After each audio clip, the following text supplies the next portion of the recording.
네, 안녕하세요. 방금 소개받은 세종대학교 건설환경공학과의 맹승규입니다. 어, 제가 오늘 저희 학회에서 제가 대한환경공학회라고 이제 환경과 관련된 학회에 소속으로 돼 있는데 거기서 이제 연구대사에서 연락이 왔대요. 그래서 관련 이런 분야에 대해서 환경과 관련된 분야에서 전문가를 추천한다고 해서 제가 신청을 했어요. 왜냐면 제가 연구하는 분야가 여러분들 굉장히 생활 속에 밀접합니다. 그리고 민감하기도 하고 또 많은 부분 또 모르시는 부분도 있어요. 그래서 준비를 하면서 이제 오늘 대상이 중고등학생이고 또 보니까 초등학생도 있고 해서 제가 어디 눈높이를 맞춰야 될지는 잘 모르겠지만 어쨌든 오늘 강의 준비가 제가 지금까지 준비하면서 여러 강의를 준비하지만 학회 발표도 하지만 가장 좀 어려웠던 것 같습니다. 그래서 가장 여러분들 눈높이에 쉽게 아주 또 실생활 속에서 활용할 수 있게 그리고 이쪽 분야에 관련된 또 관심 있는 우리 학생들 전공이라든지 공부 이쪽으로 하고 싶다 그러면 나중에 진행답도 관련돼서 받도록 하겠습니다.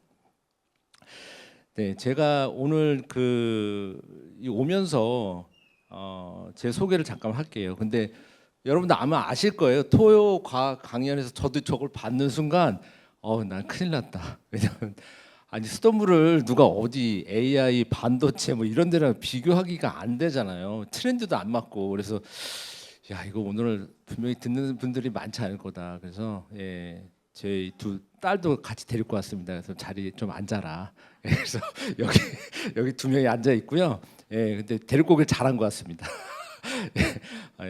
집사람도 같이 데리고 올 그랬어요. 어쨌든 아침 일찍 이렇게 오신 만큼 그러니까 잘 왔구나라고 한번 이렇게 그런 기분 들 수 있도록 제가 최선을 다해서 한번 오늘 준비한 내용 말씀을 좀 드리겠습니다. 네, 저는 일단은 공부는 해외에서 많이 했어요. 학부도 미국에서 나오고 그리고 네덜란드에서 이제 박사학위를 했고 그래서 뭐 이런 배경 때문에 제가 이제 수돗물을 공부하기 위한 어떤 배경도 또 이런 업자나 그런 게 있습니다. 그래서 나중에 설명을 드리겠지만 제가 이제 네덜란드 델프트에서 박사학위를 했을 때 그때 이제 왜 네덜란드에서는 이렇게 시민들한테 수돗물에 대한 공급에 대한 많은 고민을 하고 있구나라는 걸 배웠고 그걸 가져와서 이제 한국에서 계속 연구를 하고 있습니다. 그래서 한국에 와서는 한국과학기술연구원에서 좀 한 10년 넘게 하다가 학교로 좀 옮겼습니다. 그래서 학교 옮기니까 좋은 거는 제가 좀 하고 싶은 연구들 또 남들이 안 하는 그런 연구들 좀 제가 자유롭게 할 수 있어서 되게 좋고요. 특히 많이 보람을 느끼는 건 뭐냐면 제 연구가 여러분들 시민들 생활 속에 녹아드는 그런 연구라 아마 여러분들 듣기에도 아마 질문도 하실 거예요 나중에. 그래서 한 달 전에는 그 유치원 선생님들 대상으로도 제가 강의를 했습니다. 그래서 유치원 그 학생들 아까 위생 관리 이런 거 어떻게 해야 되는지 제가 했고 그래서 경험이 많지는 않지만 그래도 여러분 눈높이에 최선을 다하도록 하겠습니다. 네. 네. 본 강의를 들어가기 전에 저는 또 시민단체에서도 활동을 해요. 그래서 먹는 물 네트워크라고 네이버에서 검색을 하시면 있습니다. 그래서 이 먹는 물 네트워크는 시민단체인데 기존에는 수돗물 시민 네트워크라는 그 어떤 단체에서 좀 발전된 겁니다. 그래서 우리가 수돗물만 보지 말고 이제 좀 스펙트럼을 넓히자 그래서 먹는 물로 해서 병물하고 정수기도 같이 포함해서 같이 보고 있고요. 먹는 물 클릭이라고 해서 만약에 여러분들이 먹는 물 이런 쪽에 관심이 있다 그러면 이런 저희가 웹진이 있습니다. 그래서 지금 창간호가 나오고 2번이 나왔기 때문에 먹는 물에 대한 수질 기준이라든지 뭐 관련된 내용도 궁금하시면 참고하시라고 제가 했습니다. 그래서 먹는 물 클릭 두 번째 같은 경우는 나온 지 한 이틀 전 어저께 나왔습니다. 그래서 굉장히 따끈따끈한 소식들이 좀 들어있는 부분들이 있고요. 그래서 참고하시면 좋을 것 같습니다. 제 발표는 5개 분야로 나눴습니다. 그래서 우리는 어떤 물을 마시나요? 그리고 수돗물에 대한 위생, 그리고 정수기의 위생, 그 다음에 먹는 샘물. 요 먹는 샘물은 여러분도 아시겠지만 생수입니다. 저도 방금 나오기 전에 생수를 마시고 왔는데 저는 솔직히 생수라는 표현은 마음에 안 들어요. 저 이쪽 분야에서는 생수라는 말을 잘 안 써요. 왜냐하면 이게 생수라는 말이 이게 영어로 만약에 번역을 한다고 하면 뭐라고 할까요? 뭐 라이브 워터? 물이 살아 있어? 이 표현이 힘들어요. 예, 그냥 우리는 바틀워터라고 하는데 영어로는 생수? 예, 뭐 적절한 표현은 아니지만 제가 왜 생수를 쓰겠습니까? 여러분들과 대화를 하기 위해서. 그렇죠? 병입수 뭐 이렇게 얘기하면 병입수는 또 뭐야? 뭐 이런 법적인 용어보다는 그래도 제가 생수라는 표현을 쓰겠습니다. 그래서 그리고 결론. 저는 수돗물도요. 좋은 거 안 좋은 거 다 얘기해 드릴 거고요. 정수기의 문제점도 장단점을 다 얘기해 드릴 거고 그리고 또 이 생수에 대한 부분도 장단점을 다 얘기해 드릴 겁니다. 선택은 여러분들이 하시는 거고요. 그 장단점이 여러분들이 몰랐었던 내용들도 있고 또 지금 제가 이제 여기 감독님이 계셔서 제 영상을 촬영을 하고 유튜브에 올리신대요. 그래서 제가 이렇게 갖고 있는 슬라이드 중에는 좀 오픈하면 안 되는 슬라이드도 갖고 왔어요. 왜냐면 여러분들의 집중과 좀 이런 아침 일찍 왔는데 얻어가시는 게 많아야 되잖아요. 그러니까 언론상에서 나오지 않았었던 내용들도 좀 있습니다. 그래서 그런 거 나올 때는 제가 감독님한테 이 부분은 편집해 주세요라고 얘기할 겁니다. 그러면 여러분들은 듣고 가고요. 예, 이 유튜브 상에는 공개하지 않는 거로. 그래도 여러분들 오셨으니까 많은 부분 또 알고 가셔야 되잖아요. 그죠? 예. 저희는 여러분들이 수도꼭지 틀면 나오는 물 여러분들 아시죠? 화장실에서 물 트는 물이나 여러분들 부엌에서 트는 물이나 똑같은 물이에요. 그죠? 예. 저희 학교도 화장실에서 트는 물과 저희 연구실에서 쓰는 물 다 똑같습니다. 근데 조금 이제 뭐 기분이 좀 그런 거죠. 어쨌든 우리 물은 우리가 평소에 마시는 물은 지표수. 예. 저희는 한강 여러분들 한강에 많이 의존하고 있죠. 그렇죠? 수도권에 여기 아마 수도권에 사시는 분들이 많을 거예요. 물론 지방에 계신 분들 계시지만 그래서 저희는 이 지표수에 굉장히 많이 의존하고 있습니다. 근데 제가 이제 어디서 공부한다고 그랬죠? 네덜란드에서 공부한다고 그랬죠. 예, 그래서 저는 네덜란드, 유럽 같은 경우는 지하수를 많이 씁니다. 우리 한편 이렇게 생각해 볼 수 있어요. 왜 그 사람들은 지표수를 안 쓰고 지하수를 쓸까라는 그런 퀘스천도 한번 나중에 제가 설명을 드릴게요. 수원으로는 지표수를 쓸 수 있고 지하수를 쓸 수 있고 해수 그다음에 하수는 아닙니다. 예, 이거는 하수 재이용해서 이거를 먹는 물로 만드는 나라도 있어요. 예, 싱가포르나 미국의 캘리포니아 오렌지 카운티 같은 경우는 세상에나 하수를 재이용해서 먹는 물로 공급을 합니다. 신기하죠. 예, 근데 여러분들 만약에 먹는 물을 우리가 하수를 만들어서 재이용해서 공급한다 그러면 마실 사람이 계신가요? 아무도 없을 거예요. 그러니까 이 사람들이 어떻게 했냐면 하수를 재이용하는 경우는 좀 궁금하시죠? 예. 근데 그것도 미국 오렌지 카운티예요. 캘리포니아 잘 사는 동네입니다. 그리고 한국 사람들 많이 살아요. 예. 그 어바인도 있고 아주 그냥 부촌이 있는데 이분들은 어떻게 워낙 여기가 사막이잖아요. 그래서 여기는 어떻게 하냐면 잠깐 하수 재이용을 한 물을 가지고 마셔도 돼요. 수질 기준은 전혀 문제 없습니다. 이 물을 지표수랑 섞어요. 그래서 약간 칵테일을 만든 다음에 땅 속에다 넣어요. 그다음 한 6개월 정도 저장해서 뽑았어요. 그리고 정수장으로 보냅니다. 그러니까 약간 물에 대한 어떤 이런 그 개념을 약간 좀 바꿔주는 거예요. 그러니까 원천은 하수인데 지표수하고 섞었다가 물 속에 넣었다 빼니까 이게 지하수인지 하수인지 이게 형태가 그런 인식을 개선을 해서 쓰는 겁니다. 근데 우리나라는 그렇지 않지 않은데 물이 없는 나라는 그렇게 씁니다. 앞으로 트렌드이긴 해요. 그래서 말씀드리지만 우리는 한강물을 쓰고 또 지하수를 쓰는 경우도 있습니다. 여러분들이 마시는 그 병물들 다 지하수입니다.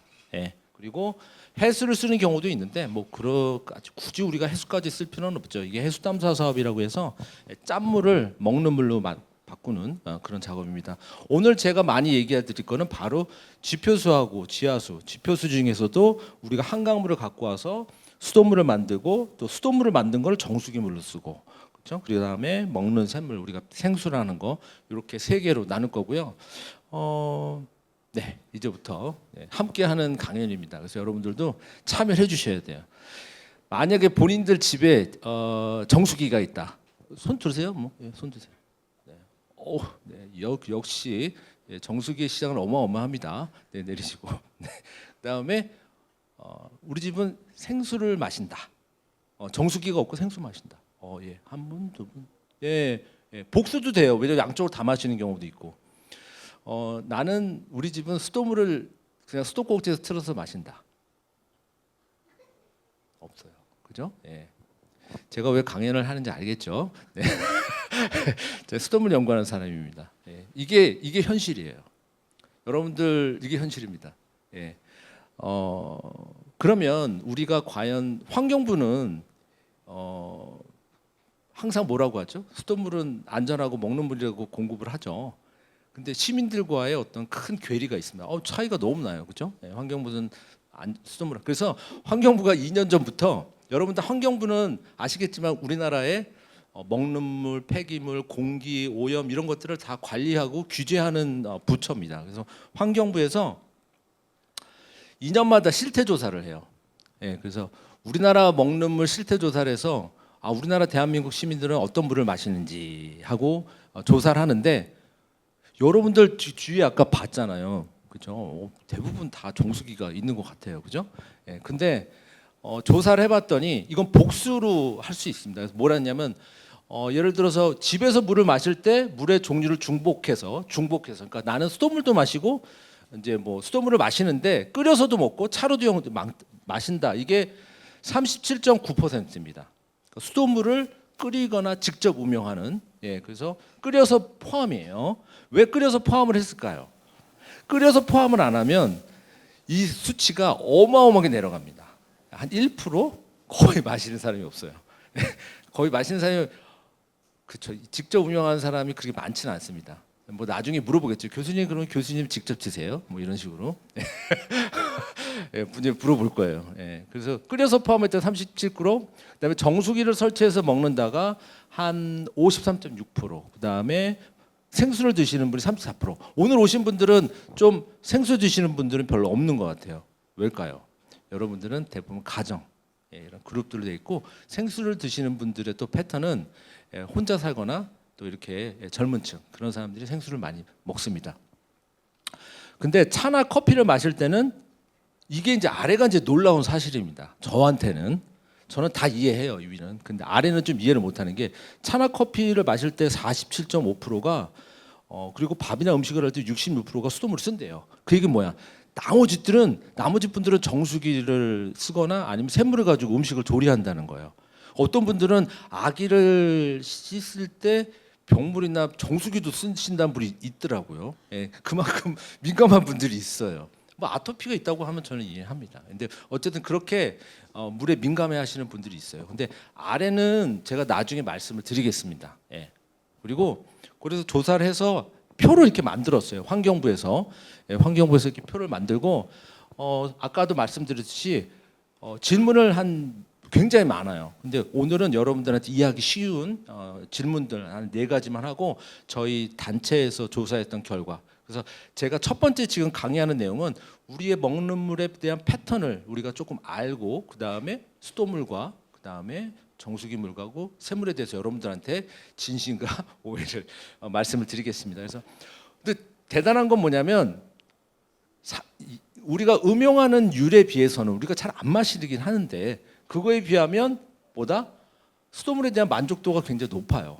우리는 신뢰를 합니다. 그래서 여기랑 매우 만족이랑 만족이랑 더하면 한 58% 정도 되고요.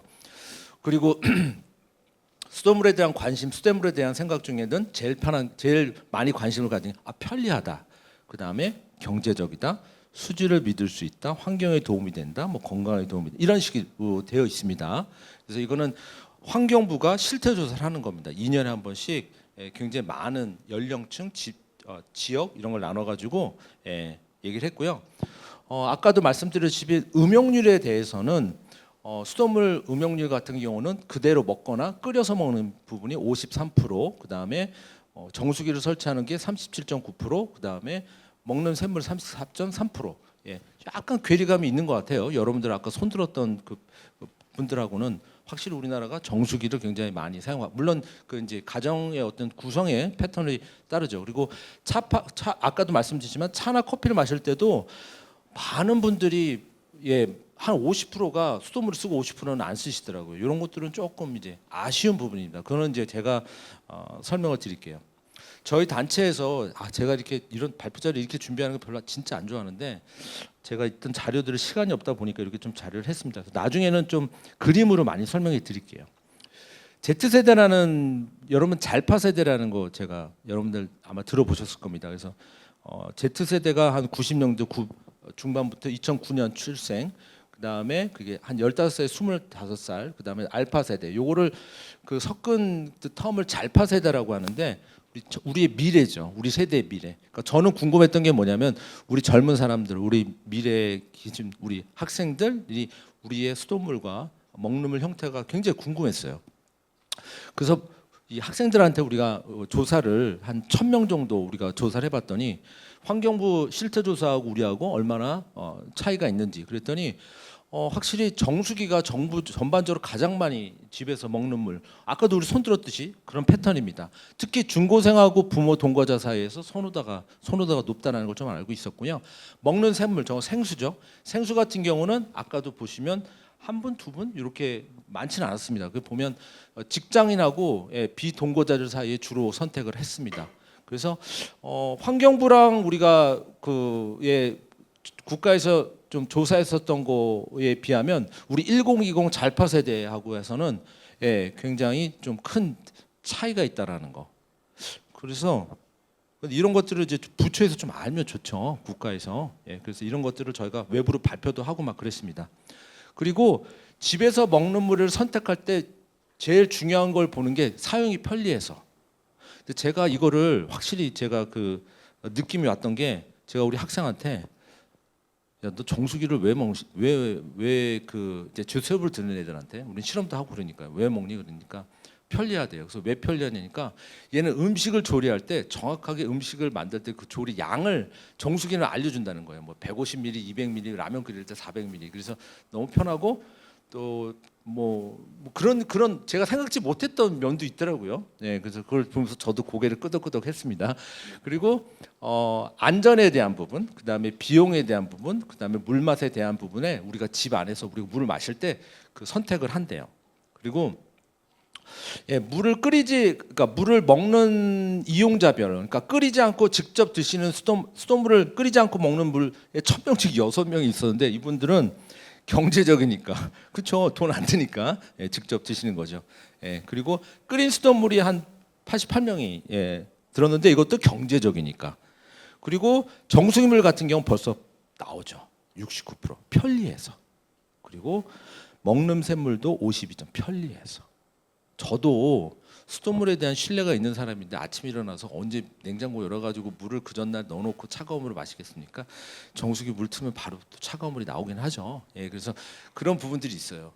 그래서 제가 오늘 강연되지만 제가 이렇게 왔다 갔다 할 때가 있습니다. 교수님 언제는 수돗물 좋다고 그러고 언제는 또 나쁘다고 하고 이렇게 왔다 갔다 하세요. 왜냐하면 그건 선택을 해야 되니까. 그렇죠? 여러분들이 선택을 해야 돼요. 저는 한쪽으로 밀지는 않습니다. 좋아요. 그래서 요 내용들을 보면 확실히 우리 미래 학생들 음용률이 저조하고 이런 것들이 환경부하고 있을 때는 굉장히 세대별 차이가 있다는 거. 그리고 우리가 고민해야 될 거. 그리고 환경부가 국민들을 생각하고 해야 될 부분은 편리성과 안정성에 대해서 노력을 한다면 수돗물에 대한 음용도 높일 수 있다는 얘기입니다. 그리고 수질의 안정성에 대한 인식도 많이 좀 바뀌어야 돼요. 왜냐하면 수돗물 수질 사고가 조금 많이 일어나는 게 사실이고 그 수돗물 사고에 대한 위험성을 제가 얘기하는 사람 중에 한 명이 저이기도 합니다. 한편으로는 또 수돗물이 좋다고 또 얘기하기도 하고요.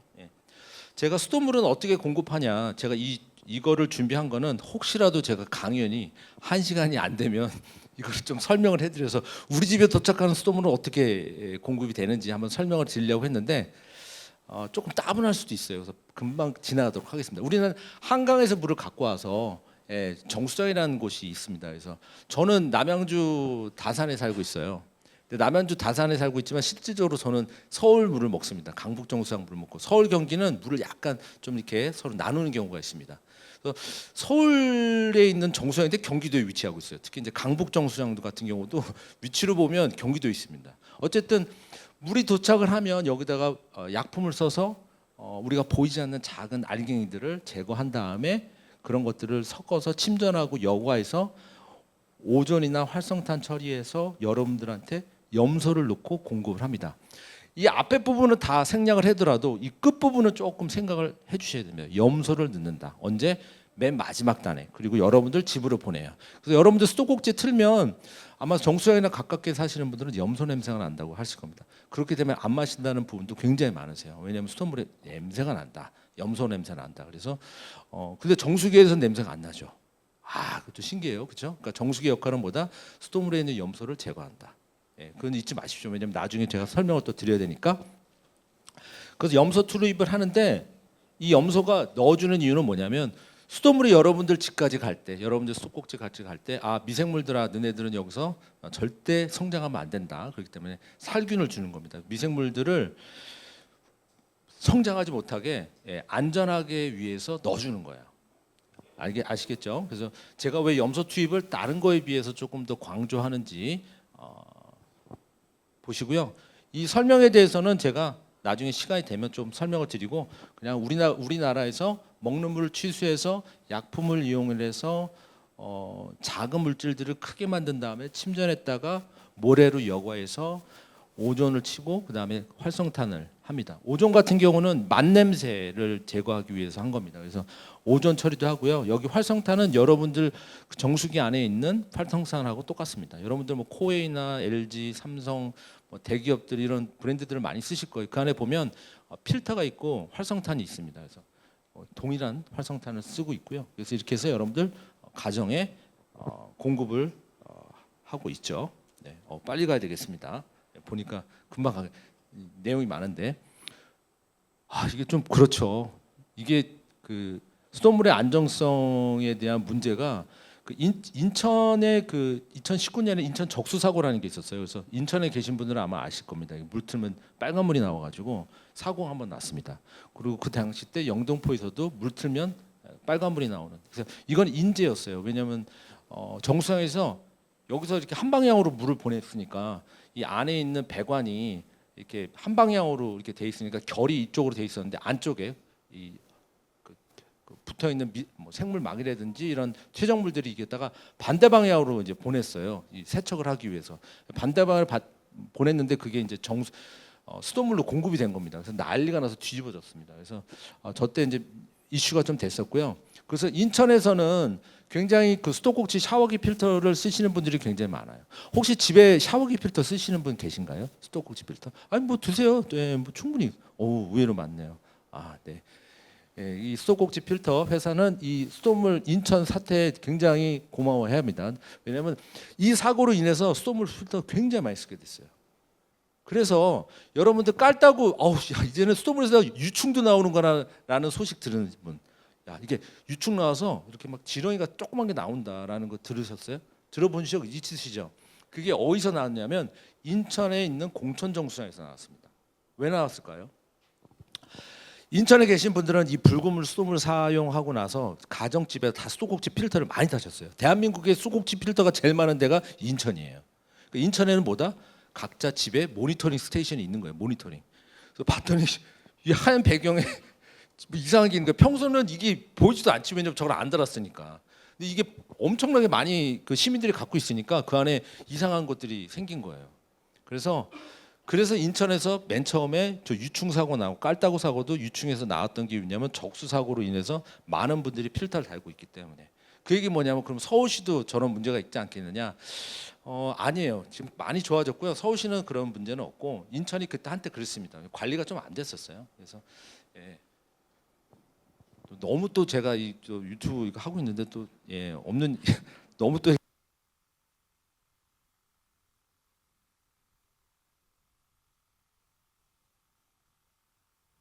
배터리가 조금 약한 것 같은데요.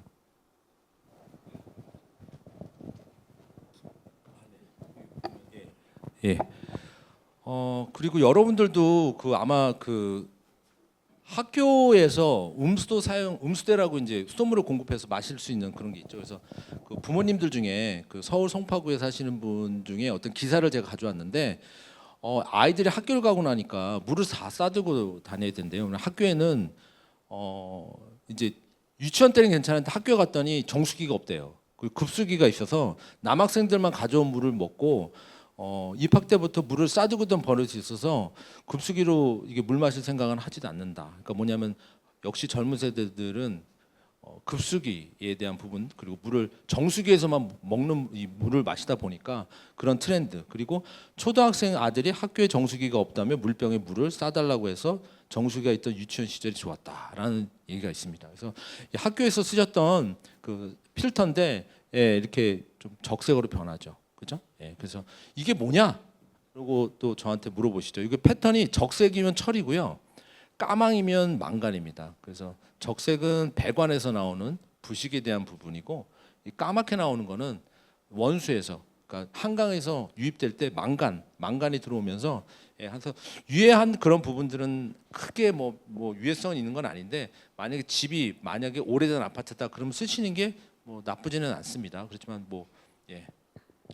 네, 그리고 이제 그 본격적으로 여러분들한테 수돗물에 대한 그 좋은 점과 안 좋은 점을 얘기할게요. 제가 어떻게 보면 이렇게 반으로 나누면요. 수돗물을 좋게 얘기하는 사람이고 또 반으로 이렇게 나누면 굉장히 안 좋게 얘기하는 사람입니다. 그래서 오른쪽에 있는 저는 수돗물을 굉장히 문제 있다고 얘기했던 사람이고 왼쪽에 있는 저는 수돗물 좋아요라고 방송에서 이렇게 또 얘기를 해요. 그럼 여러분들 저분은 정말 생각이 어느 생각에 가지고 뭐 연구를 하시는지지만 진실은 진실대로 얘기해야 되고 또 오해가 있다면 그리고 안 좋은 점은 안 좋은 점대로 얘기해야죠. 제가 2023년 10월 26일 아직도 전날은 제가 잊지는 않는 게 전날에 바로 이제 여기 어르신 그러니까 어른분들은 아실 거예요. 저게 국정감사 마지막 날입니다. 환경부. 그래서 제가 일부러 그날 맞춰서 발표한 건 아닌데 우연히 포럼 와서 발표하라고 그래서 제가 이제 우리 학생들하고 대구 경북 지역의 수돗물을 분석한 적이 있어요. 근데 거기서 아까 제가 뭐 기억하라고 그랬죠? 그 정수처리에서 염소를 과다하게 넣다 보면 그 원수에 있는 유기물과 반응을 해서 소독부산물이라는 게 생겨요. 근데 이 소독부산물이 발암물질입니다. 그래서 1리터에 0.1mg이 넘으면 안 돼요. 그냥 0.1이 넘지 않으면 넘으면 안 된다는 것만 얘기하세요. 알고 계시면 되고요. 그래서 제가 그때 우리 학생들하고 저는 약간 그 위험한 지역들을 알아요. 대한민국에서. 그래서 거기 가서 우리 수돗물 채소에서 한번 보자 그랬더니 불안하게도 몇 군데가 그 발암물질 초과가 됐습니다. 그래서 제가 이제 고민을 했어요. 이걸 어떻게 해야 되나, 그렇죠? 예. 발표를 할까 말까 하다가 여러 교수님들하고 상의를 해서 이건 학교에서 발표를 해야 되겠다. 그때 경향신문의 김기범 기자님이 오셔가지고 그거를 찍어가지고 그 다음 날 신문에 냈습니다. 그래서 그때 제가 조금 한 1년 동안 좀 어려운 지금까지는 좀 많이 좋아졌어요. 그래서 그 이후로 조금 어려웠던 상황이 있었습니다. 왜냐면 좀 굉장히 민감한 내용이었거든요. 그리고 한편으로는 또 수돗물이 굉장히 우수에 대한 우수성이 좋다고 해서 바로 2023년 10월이고 바로 그 다음에 3개월 후에는 또 이 다큐원에 나와가지고 또 수돗물이 좋다는 얘기를 또 했어요. 좋은 거 좋다고 해야지, 그렇죠? 안 좋다고 한편으로 또 안 좋다고 얘기를 하고, 그렇죠? 예, 있는 그대로 얘기를 해야죠. 요것도 그냥 넘어갈게요. 이 왼쪽에 오른쪽에 보이시는 테이블 막 복잡하죠. 이거 아실 필요 없고요. 수돗물은 이렇게 많은 항목들을 분석을 한다는 겁니다. 그리고 네덜란드 같은 경우는 아까도 그랬죠. 제가 0.1이 넘으면 안 된다. 뭐가? 소독부산물. 그냥 부산물은 발암물질 안 좋은 물질이라고 여러분들 아시면 돼요. 0.1이 넘으면 안 되는데 네덜란드는 수치가 굉장히 낮아요. 그죠? 0.025. 그리고 거의 없습니다. 이유는 뭐다? 염소를 안 써요. 여기는. 염소를 사용하지 않습니다. 예, 여기는 수돗물에서 염소를 쓰지 않고 미생물이 들어와도 얘네들 먹을 게 없어. 수돗물에 밥이 없기 때문에 미생물이 증식하지 않는 물을 만들어서 우리는 공급을 한다는 철학을 가지고 수돗물을 공급합니다. 그래서 저도 이런 시도를 지금 하고 있고요. 예, 그래서 몇몇 뭐 수자원공사나 이런 공기업이나 수도사업 쪽에서도 관심을 많이 갖고 계시고 있습니다. 근데 이런 소독부산물에 대한 문제는 1989년부터 지금까지 계속 좀 반복이 돼 있어요. 그러니까 저는 아쉬웠던 게 뭐냐면 제가 2023년에 발표하기 전까지 인천 적수 사태 때도 이 소독부산물의 이슈가 조금 있었고요. 그다음 계속 이슈가 있었습니다. 이게 계속 반복된다는 게 제가 짜증이 났던 거예요. 예, 그래서 저도 이제 이분은 안 되겠다. 이번에는 얘기를 해서 이런 이슈가 있다라는 걸 얘기했습니다. 비록 좀 어려웠죠. 그래서 이때는 제가 국회 가서 발표했던 자료인데 보시면 아시겠지만 뭐 출처 같은 거 확실히 남겼죠. 예, 근데 이 값을 아직도 인정을 하진 않아요. 왜냐하면 제가 분석을 했기 때문에. 근데 실질적으로 저 분석한 거는 제가 인증기관에 다 보낸 겁니다. 저희 학교에서 분석한 건 아니에요. 왜냐하면 학교에서 분석하면 또 안 믿으니까. 예, 그래서 그런 거고요. 요거는 여러분들 뭐 그 수독부산물이 0.085가 초과한 지역들을 제가 한번 조사를 해봤어요. 0.085 교수님 0.1이 아닌데 왜 이런 지역들을 관심 있게 모니터링 하세요? 그런 거는 0.1이 넘지 않아도 0.085가 정수에서 쳐나면 염소는 발암물질이 계속 생깁니다. 예, 왜냐면 반응하기 때문에. 그래서 이 먹는 물 수질기 중에 단 한 가지 정수에서 떠날 때의 어떤 그 농도가 수도꼭지에 도착하면 증가하는 물질 중에 단 하나예요. 그렇기 때문에 0.085로 정수에서 떠나면 수도꼭지에서는 0.1이 초과됩니다. 그래서 보면 제가 쫙 한번 이렇게 정리를 해봤어요. 그랬더니 도서 지역, 이렇게 산간, 뭐 이렇게 섬 지역 이런 데가 굉장히 안 좋아요. 여러분들 지금 대부분 수도권에 또 계시죠? 여기 보시면 아시겠지만 전혀 없습니다. 그렇죠? 그러니까 여러분들이 공급받는 수돗물은 이렇지 않다. 굉장히 안전하다. 하지만 초과되는 정수량들이 있어요. 이거 제가 조사할 건 아니고 그렇죠. 어느 나라에서 조사를 원래 해야 되는 게 맞죠. 근데 데이터라는 게 쌓아놓기만 하고 누가 관리를 안 하면 안 된다라는 그런 부분도 많이 느꼈고요.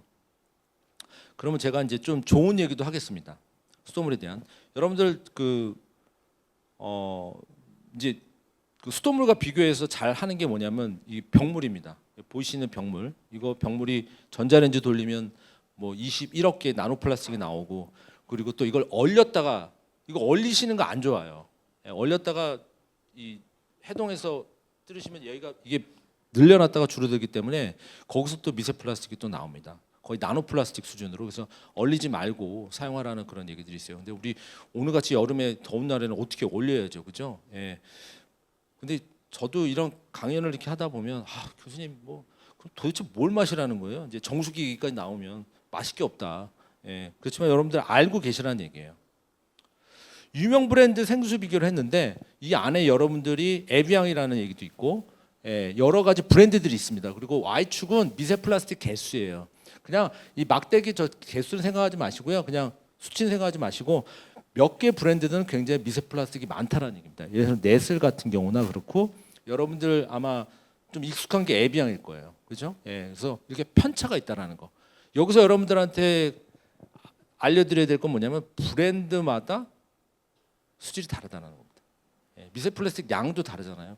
예, 그래서 브랜드마다 다른 거. 근데 여러분들 브랜드마다 차이를 아세요? 이거 원 뿌리면 사야죠. 그죠? 예, 삼다수 좀 비싸잖아. 안 사죠. 뭐 살 수도 있어. 왜냐면 좀 수질을 뭐 고민하고 그랬던 거. 그냥 우리 학생들한테 야 너 우리 저기 편의점에서 뭐 사냐 그러면 원 뿌리예요. 싼 거. 정보가 없잖아요. 근데 이제 무라벨까지 만들었어. 그래서 더 정보가 없어요 이제는. 예, 뭐 이거 도대체 어딜 찍어야지 여기가 원산지가 어딘지 어떻게 알아요? 그냥 가격 보고 고르는 거예요. 예. 그래서 제가 이제 다큐멘터리 인사이드에서 이거 탄소 해적해서 수돗물에 대한 우수성을 이제 하는데 이제 알아요. 수도 사업자가 저 세종대학교 맹승 교수는 수돗물에 대한 장점을 좀 알고 있고 단점도 알고 있지만 문의하면 이런 거 얘기해 줄 거라고 해서 저한테 왔어요. KBS가. 그래서 저희가 비교해 봤습니다. 이거는 학생들하고 같이 한 거건데요. 여러분 세균 아시죠? 여러분 손에도 있고 뭐 장내 세균도 있고 이 세균 유해한 건 아닙니다. 그렇지만 물속에 세균이 있다라는 건 뭐냐면 귀에 가능한 병원균이 들어온다면 증식이 가능하기 때문에 균이 적으면 적을수록 좋겠죠. 아까 네덜란드에서 무염소, 염소를 공급 안 하고 이렇게 표현하면 돼요. 유기농 수돗물, 그죠? 예, 왜냐 소독제가 없으니까 유기농 수돗물을 공급할 수 있는 이유가 이 먹는 밥이 별로 없습니다. 예, 그래서 어쨌든 말씀드리고 싶은 거는 뭐냐면 일반 세균이 일단 적은 게 좋아요.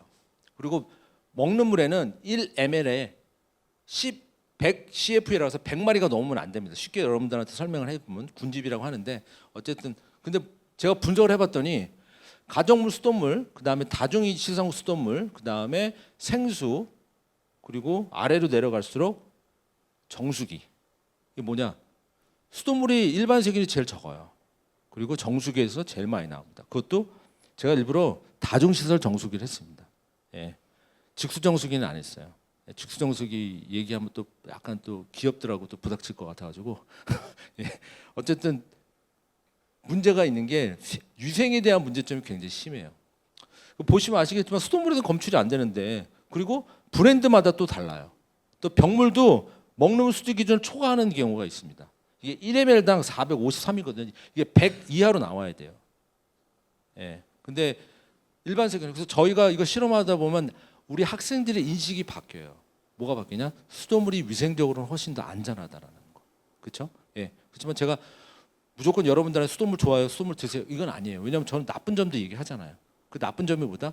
어느 지역에 사냐에 따라 굉장히 편차가 있다라는 겁니다. 여러분들이 아마 얻어가실 그건 좀 그렇고요. 그리고 이제 한번 다큐인사이드 나갔더니 이제 뭐 줄리안의 수돗물 나와서 한번 또 하라고 그래가지고 제가 그때 또 한번 인터뷰를 했습니다. 이거는 이제 본격적으로 병물하고 정수기하고 수돗물하고 직접 또 한번 더 비교를 해달래요. 그래서 뭐 줄리안의 수돗물 탐구 생활 이제 해가지고 작년에 나간 겁니다. 두 번째 나갔는데 뭐 저희 실험실. 예. 요게 식수의 일반 세균 검출량입니다. 이게 뭐냐면 우리가 먹는 물, 가정 수돗물, 공용 수돗물 이거 수돗물이에요. 이 개수는 일반 세균이 몇 마리가 있냐가 하는 겁니다. 그래서 공용 정수기가 25개, 공용 정수기가 23개, 그다음에 병물 0, 그다음에 병물 2가 0, 10 모든 게 다 만족을 했어요. 그때는 저희가 공용 정수기지만 정수기가 좀 잘 되는 거. 근데 확실히 이거 다 안전합니다. 근데 문제는 확실히 수돗물이 위생적으로 참 하다는 얘기예요. 그래서 수돗물에 대한 문제점을 얘기하면서 제가 이제 좋은 점을 또 말씀드렸지만 우리나라의 환경부라든지 이런 분들의 개선해야 될 부분은 뭐냐면 우리 시민들이 바라보는 가정집에서 쓰는 수돗물에 대한 어떤 거와 이 보는 문제점과 장관들이 사고 났다고 해서 정수장에서 나가서 보는 거하고는 많은 좀 서로 다른 데를 보고 있다라는 거예요. 그래서 저도 이제 이거 한번 발표를 이제 외부 나갈 때 이런 걸 좀 해요. 근데 당연히 여기 계신 분들 안 좋아하죠. 이런 그림 보면. 그래서 어쨌든 이런 부분들이 개선돼야 된다라는 거. 우리가 실질적으로 수도꼭지를 봐야지. 왜 수도꼭지를 안 볼까요, 여러분들? 왜 부처에서 수도꼭지를 관심이 없는 거는 뭐냐면 이 영역은 수도 사업자의 영역이 아닙니다. 공공의 영역이 아니고 여러분들 집주인 아니면 관리사무소의 소장님의 역할이에요. 그렇기 때문에 여기는 터치를 못합니다. 그래서 근데 우리가 이제 공공의 부분이 여기까지 우리가 손을 대야 된다는 거예요. 뭐 수질 안 좋으면 그래요. 여러분들 집에 있는 옥내 급수관 안에 방바닥에 깔려 있는 옥수 급수관이 안 좋다고 뭐 그런 얘기도 서로 오고 가면서 서로 책임을 그럴 경우는 있죠. 그래서 요거는 개선 방향인데요. 여러분들보다는 넘어가도록 하겠습니다. 정수기 같은 경우 정수기 이제 문제점을 얘기를 해드릴 거예요. 좋은 점도 있지만 정수기는 코드한테 전적으로 관리 의존하고 있고요. 또 미네랄 문제도 있습니다. 근데 미네랄 문제보다는 위생에 대한 문제가 더 커요. 그래서 좌측에 보이시는 게 공공 정수기에 대한 내부입니다. 저게 안에 저렇게 생겼어요. 볼만하지 않습니까? 여기 죄송합니다. 이게 LG 건 아니에요. 이 컴프레서가 LG지 이게 LG 정수기는 절대 아닙니다. LG 정수기 이렇게 복잡하게 안 만들어요. 안에 보시면 관들이 너무 많아요. 저 관의 체류 시간도 길어지죠. 거기에 미생물도 증식 많이 합니다. 그래서 구조적으로 저희가 이렇게 사진을 찍어 보면 아주 볼만합니다. 저게 현실이에요. 특히 공공정수기 중에 용량이 큰 것들, 저수조가 있거든요. 그만큼 정수기에는 미생물에 대한 증식이 일어날 수밖에 없다는 겁니다. 체류 시간도 길고, 그래서 물에 고여 있는 시간이 길기 때문에. 그래서 여러분들 보면 대기업에서 직수 정수기 얘기하는 이거잖아요. 우린 직수 쓴다고, 그렇죠? 그래서 제가 한때는 정수기 회사하고 굉장히 대립을 많이 했습니다. 그쪽에서 저를 안 좋아했고. 왜냐하면 계속 이런 자기네들이 못하는 거를 계속 제가 표현이 그렇지만 까발리고 이러니까 얘기하니까 싫은 거라. 근데 뭐 연구자 입장에서는 싫은 얘기도 해야지. 어떻게 보면 자기네들 도와준 거예요. 제가 위생적으로 많이 좋아졌으니까 현재는 이런 이슈들이 있고요.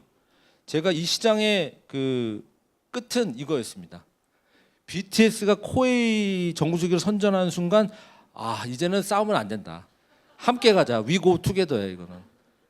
왜냐면 이미지 자체가 BTS가 코웨이하고 이런 분들이 정수기 선전하는데 그래서 제가 한국수자공사에 뭐라고 그랬어요. BTS를 잡았어야 된다. 여러분들 수돗물을 공급하려면 BTS를 잡았어야지. 어떻게 코웨이한테 저런 걸 주냐. 그래서 이거 나오는 순간 이제 더불어 함께 가자. 나도 이제 정수기 연구를 해야 되겠다. 그래서 정수기를 어떻게 하면 좀 더 위생적으로 만들 수 있을까 그런 연구도 정말 웃자고 얘기한 건 아니고요. 진짜 하고 있습니다. 그래서 지금은 정수기의 위생을 높이기 위한 연구를 하고 있어요. 그래서 굉장히 많은 노력을 정수기 회사에 하고 있어요. 위생으로. 왜냐하면 여러분 아시겠지만 특히 이제 3대 메이저 브랜드 뭐 삼성 뭐 이런 LG 이런 가전 쪽에는 위생에 대한 부분이 굉장히 심각합니다. 왜냐하면 냉장고에도 이 추수기가 있고요. 이 정수기가 있고 얼음도 있고 다양합니다. 코웨이도 그렇고. 그래서 이쪽으로 많은 노력을 하고 있습니다. 그래서 정수기의 진실과 오해는 꼭 정수기가 최고 식수는 아니다. 위생에 대한 허점이 있다. 그렇기 때문에 그건 알고 드셔라.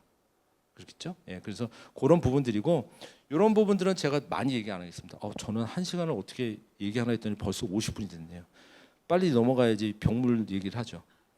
예, 생수의 문제점 뭐냐면 얘네는 문제가 뭐냐면 대한민국에 그 병물을 취수할 수 있는 지하수 구멍은 70개인데 브랜드는 250개나 돼요. 뭐냐면 얘도 여기서 나올 수도 있고 저기서 나올 수도 있고 그래요. 이게 출처가 불명확하고요. 한번 또 어떻게 된다? 이게 한번 그 수지 검사해서 위반이 됐다. 그러면 딱 4개월만 환경부 고지에 딱 올려놨다가 내려요. 왜 내려? 그거 계속 놔둬야지. 그래서 시민들이 보지. 그걸 시민들이 보는 사람도 그 많지 않아. 근데 4개월만 올렸다가 또 내려요. 손방망이시. 그리고 사업자 명을 또 바꿔. 근데 이 수원지가 불분명하다는 게 굉장히 문제점입니다. 예. 여러분들은 또 이런 강의 들으면 저한테 물어보세요. 교수님, 병물 중에 어떤 병물이 제일 좋은가요? 여러분들 알아가야 되잖아. 그래서 어떤 분들은 나한테 코스트코 물이 좋냐고 해서 저건 분석 안 해봤는데요. 제가 그랬어요. 코스트코는 잘 몰라요. 솔직히. 예. 근데 여러분들도 오늘 아침 일찍 오셨으니까 또 그걸 알려줘야죠. 그죠? 예. 이것도 잠깐 유튜브 올린다니까 제가 어쨌든 이렇게 많이 그 위반하는 업체들이 리스트들이 굉장히 많아요. 예. 그래서 이거 보면 이렇게 들어볼 만한 브랜드들이 있습니다. 예. 저희가 그 실험실에 어떤 기계가 있냐면 총 유세포 분석기라는 게 있어요. 그래서 이거는 셀을 카운팅하는 거, DNA. 그러니까 여러분도 아시겠지만 중고등학생들 알지만 대부분 균에는 세포에는 안에 DNA가 있는데 그걸 염색을 저희가 형광색으로 이렇게 염색을 해서 그거를 레이저로 쏴서 반응을 하면 그 깜빡깜빡하는 거를 저희가 측정을 합니다. 그래서 배양이 가능한 애들, 배양이 가능하지 않은 애들도 다 측정할 수 있는 방법이에요. 그래서 이걸 가지고 했는데 브랜드가 A 브랜드, B 브랜드, C 브랜드, E 브랜드, F 브랜드가 있는데 세균이 너무 많은 거예요 여기는. 그래서 전 한때 생각했어요. 설마 얘네들이 생유산균을 넣어주진 않았겠지 여기다가. 그렇죠? 예. 그래서 설마 쟤네들이 프로바이오틱스를 고객을 생각을 해서 넣어두지 않았겠지. 그래서 이 균은 분명히 얘는 아닌데 왜 이렇게 많을까? 그러니까 여기서 알았던 건 뭐냐면 수원지에 따라 굉장히 병물의 차이가 있다. 그래서 여러분들이 한 150원, 200원 있다고 하면 조금 더 좋은 물을 드시는 것도 나쁘지는 않습니다. 네. 그래서 요거는 뭐냐면 저희가 그 병물을 따고 이렇게 오픈을 해놨어요. 그래서 그 날짜 1일, 3일, 5일, 7일, 9일에 Y축은 그냥 세균 수라고 보시면 돼요. 이렇게 증가한다라는 거. 근데 증가가 좀 덜 되는 것들도 있어요. 다시 한번 말씀드리지만 병물에도 브랜드의 차이가 있다. 근데 왜 소비자들은 모르냐 이거죠. 그렇죠? 예. 그래서 저도 이런 걸 좀 얘기를 하려고 해요. 요 데이터 어려운 데이터 아닙니다. 전 절대 여러분들한테 이렇게 데이터 가지고 이거 뭐냐면 요거는 S사고 요건 E사입니다. 그죠? 예. 우리 대학원 여학생이 입을 댔어요. 그리고 놨습니다. 그리고 거기다가 저희가 온라인으로 그러니까 실시간으로 세균을 측정할 수 있는 게 있어요. 그래서 이건 시간이에요. 예. 그래서 이거를 온라인으로 측정했더니 입에서 구강균이 들어가면 얼마만큼 증식이 되는지를 봤더니 초기 9시간이 지나니까 굉장히 성장을 많이 한다는 거예요. 입에서 나온 균이. 근데 아래에 있는 물은 성장이 안 돼. 제가 아까 얘기했죠. 네덜란드 사람들은 수돗물을 공급할 때 어떻게 공급한다? 먹을 거 없이. 그러니까 뭐냐면 여기는 균을 넣어줘도 증식이 안 돼요. 왜냐면 먹을 게 없기 때문에. 근데 이 이사물은 넣으면 증식이 돼요. 구강에서 나왔던 균이. 그게 뭐냐면 브랜드마다 다르고 가능하면 병물은 9시간이 지나면 안 마시는 것도 나쁘진 않다. 그렇죠? 예. 그런 결과를 쉽게 저희가 설명했고 일반 세균을 측정했더니 역시 S사가 E사에 비해서 좀 적다. 여기서 이제 질문하시겠죠. 아, S사는 뭐고 E사는 뭐냐? 그렇죠? 네, 또 저한테 질문하시겠죠. 대충 이렇게 보면 네, 저도 그 안에 의미를 조금 넣습니다. 아실 거예요. 아시겠죠? 예. 굳이 얘기 안 해도 아시겠죠? 예. 조금 돈 좀 쓰세요. 예, 드실 때 쓰시면 이불을 드실 수 있습니다. 이 아래쪽에 있는 불. 예. 예, 그래서 나중에 또 말씀드릴게요. 그래서 생소하고 진실의 오해는 뭐냐면 브랜드별로 다르다라는 거예요. 근데 왜 소비자는 모르냐? 왜 나만 알고 있어 이거를? 그래서 저희도 올해의 생수 알려드리고 싶어요. 안 좋은 분은 얘기 안 할 거예요. 근데 이게 쉽지는 않더라고요. 저희가 뭐 특별히 어느 브랜드를 지칭할 수는 없지만 그래서 절대로 병물은 최고 식수는 아니다라는 거 여러분들 알려주고 싶고요. 브랜드마다 수질이 다르기 때문에 그렇지만 하고 그리고 아까도 얘기 드리겠지만 굳이 조리할 때까지 병물을 쓰실 필요는 없습니다. 음식을 조리하거나 커피를 마실 때는 수돗물을 쓰셔도 괜찮은데 교수님 아까 소독부사물 있다면서요. 소독부사물은 끓이면 다 날아갑니다. 예, 그래서 뭐 끓이면 또 안에 있는 미생물도 죽고 그렇기 때문에 조리하실 때는 그렇지만 내가 찬물을 먹거나 바로 마신다. 그때는 선택하세요. 선택은 여러분들이 하시는 거고 그 선택에 대한 정보는 제가 드렸습니다 오늘. 그건 활용하시면 되고요. 네. 뭐 분명히 그런 얘기 할 거 아니에요. 교수님 집에서 뭐 드세요? 근데 제가 오늘 거짓말을 못 합니다. 왜냐하면 우리 두 딸이 지금 여기 있기 때문에 저는 집에서 수돗물 마셔요라고 얘기하면 교수님 아빠 안 먹잖아요. 그건 아니에요. 저도 마시긴 했는데 계절에 따라 저는 편등이 좀 있습니다. 수돗물을 마시기도 하는데 그래서 GPT한테 물어봤더니 뭐 이런 값을 줬는데 이것도 넘어가도록 하겠습니다. 제가 왜 GPT한테 물어봤냐면 얘가 시간이 지나면 점점 똑똑해져가지고 작년에 제가 이거를 그 고등학생 대상으로 했을 때보다 2020년이니까 아주 테이블로 정리해서 아주 깔끔하게 보여주더라고요 이제는. 그래서 제가 말씀드리고 싶은 건 수돗물이 환경적으로는 굉장히 유용하고 또 지역에 따라 저 여러분들이 수도권에 산다 특히 서울시 아리수를 드신다 서울시 제가 편을 드는 건 아니지만 생각보다 굉장히 안전합니다. 예. 그리고 환경적인 측면에서도 굉장히 플라스틱이라든지 이런 것들 기후 변화라든지 환경적인 측면에서 굉장히 우세하고요. 생수는 언제 드신다? 이동하기 편하니까 이동할 때 드시면 좋아요. 정수기 물도 특히 집이 노후된 아파트 이런 거는 저는 마시라는 얘기 안 해요. 수돗물. 아니 물을 트는데 녹물이 나오는데 미쳤죠. 그거 드시라고 하면 안 되죠. 그런 노후된 아파트에서는 쓰셔야 돼요. 쓰셔야 되고 이거 완전 개인 선호도예요. 난 찬물도 먹고 뭐 얼음도 나온다. 그러면 뭐 드시는 거죠. 예.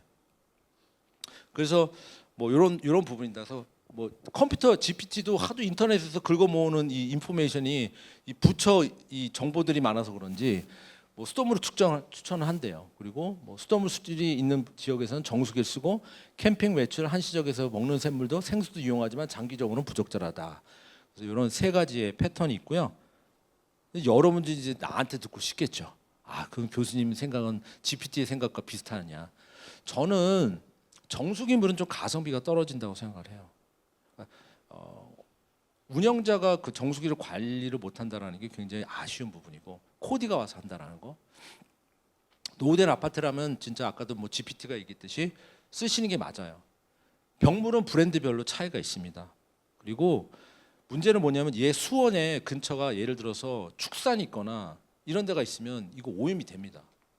예, 그래서 그리고 절대 그 편의점 가셔가지고 이 병물이 외부에 나와 노출되어 있는 데는 절대 사시면 안 돼요. 왜냐하면 이게 자외선을 받으면 여기서 안에 있는 프탈레이트라고 환경 호르몬이 나옵니다. 그래서 절대적으로 편의점 가시면 괜히 거기 가서 그 사장님한테 아니면 거기 일하시는 분 이걸 밖에 놓으시면 어떻게 그런 얘기 하지 마시고 일단 그냥 사지만 마세요. 왜냐하면 그분들도 보면 공간이 없어 밖에 놓으신 건 아는데 절대 그렇게 보관하시면 안 됩니다. 이거는 이미 여러 논문에서 밝혀져 있어요. 그래서 저도 이렇게 오늘같이 더운 날 편의점 밖에 2리터짜리 밖에 이렇게 내 있으면 저는 놓는 게 정말 아닌데 근데 실제로 안에 들어가 보면 이해는 해요. 안에 공간이 없더라고. 근데 그렇게 보관하시면 절대 안 돼요. 그래서 절대 그런 건 사드시지 마십시오. 예. 그래서 항상 실내 보관해야 됩니다. 이거는. 예. 그리고 일부 수온이 좋지 않은 지역의 경우는 제가 낙동강 예를 들어서 대구나 아마 부모님들이 대구나 부산 이런 낙동강 쪽에 위치하신 분들은 여름에는 저는 추천 안 해요. 수돗물 가지고 뭘 드신다? 아닙니다. 예, 좀 불안해요. 예. 겨울에는 저도 수돗물을 마셔요. 예, 여름에는 그냥 요즘에도 아시겠지만 여러분 수돗물 틀면 이게 찬물인지 더물인지 모르죠. 그래서 앞으로 수돗물에 대한 리스크는 점점 커집니다. 왜냐하면 수온이 올라가면 여러분도 아시겠지만 한강이 작년 같은 경우 29도까지 올라갔어요. 29도까지 올라가면 되니 뭐냐면 여러분들 집까지 가도 29도에서 크게 안 떨어져요. 그러니까 여러분들 샤워할 때 뜨거운 물 안 쓰고 그냥 차가운 물 써도 되잖아요. 근데 문제는 염소를 더 넣어줘야 돼요. 수온이 올라가면. 그래서 이 지구 온난화로 인해서 수돗물 공급은 점점 어려워지는 게 현실입니다. 그리고 제가 부탁은 아닌데 차, 커피, 음식 하실 때는 수돗물 쓰셔도 됩니다. 절대 문제 없습니다. 예, 문제 없으니까 쓰셔도 좋을 것 같고 그런 부분들은 제가 자신 있게 얘기해 드릴 수 있습니다. 제가 왜 마지막에 이거 넣을게요? 아시죠? 아까 얘기했잖아. 그죠? 예, 편집 전 얘가 주인공이에요. 저는 더 경악했던 게 뭐냐면 이거 왜 씌워? 씌우는 이유가 뭐야? 알고 봤더니 물어봤더니 이 안에서 녹조가 생긴대요. 따뜻하면. 그래서 안에 이제 초록색이 생기는 거에서 빛이 안 들어오게 옷을 만들어 준 거야. 세상에 냉온수기에다가. 드시지 마세요. 드신다고 해도 좀 출수하고 드시고요. 예. 저희 대학원생실에 그러니까 7층에 이게 엄청 많아요.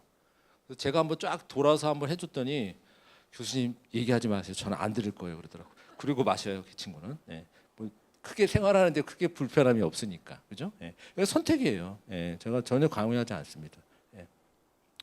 그래요. 그리고 오늘 중고등학생들 오늘 오셨는데 환경공학 한번 짧게 얘기하고 딱 1시간이네요. 요게 또 이 컨텐츠 안에 들어가 있더라고. 그래서 환경공학 같은 경우는 제가 얘기했지만 여러분들 트렌드는 AI고 디지털 뭐 이런 최신 트렌드가 있어요. 근데 환경공학 같은 경우는 제가 뭐 강력하게 이걸 하세요라고 얘기는 안 하겠습니다. 왜냐하면 저는 여기 와서 여러분들한테 거짓말하면 안 되죠. 환경공학이 취업률이 이렇게 좋지는 않아요. 그리고 융합적인 성격을 띠고 있어요. 그게 뭐냐면 누구나 좀 할 수 있어. 나 좀 화학 안다, 생물 안다, 조금 기계 안다 그러면 누구나 잠깐 들어와서 이렇게 한 달에 걸쳐가지고 연구할 수도 있고 할 수 있어요. 왜냐하면 융복합이기 때문에. 그래서 그렇지만 이제 앞으로 기후 변화라든지 이런 부분에서 이 부분이 삭제될 거지는 않아요. 그러니까 앞으로 없어질 직업은 절대 아닙니다. 어떻게 보면 이제 AI가 출현돼서 없어질 직업들 중에 환경공학을 전공하는 이런 쪽 관련된 직업들은 없어지기는 쉽지는 않아요. 그래서 그런 부분 그리고 학과를 선택할 때는 환경공학과를 선택하면 완전히 환경에 오리엔트가 돼 있고요.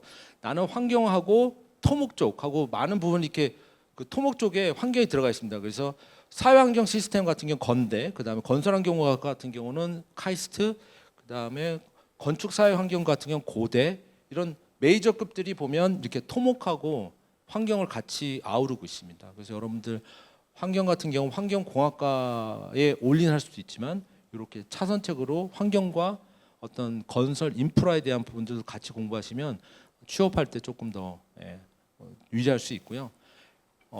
저는 이제 상하수 쪽에서 상수 쪽만 합니다. 드럼물은 안 해요. 예. 왜? 근데 이게 여러분들 했지만 제가 깨끗한 물을 하니까 연구비가 없어요. 돈이 안 돼. 예. 돈 되는 거는 더러운 물입니다. 더러운 걸 어떻게든지 깨끗하게 만드는 거. 저는 깨끗한 물을 더 깨끗하게 만들려고 하니까 별로 관심들이 없더라고요. 그래서 의원이 수돗물은 안전하다고 생각을 하기 때문에 또 핵심 포인트는 시대 트렌드를 따라가는 동시에 지속적으로 또 필요한 분야고요. 탄소 중립, 순환 경제, 스마트 환경 관리 이런 거 필요하고 그렇습니다. 여러분들 취업하면 공기업에 공단, 수자원공사, 환경산업기술원, 수도권 메리츠공사 이런 기관이 있고 연구기관 같은 경우는 국립환경과학원, 정책평가연구원, 건설연구원, 한국과학기술연구원 제가 여기 근무했던 데죠. 그리고 기업 같은 경우도 건설사 같은 데도 굉장히 많습니다.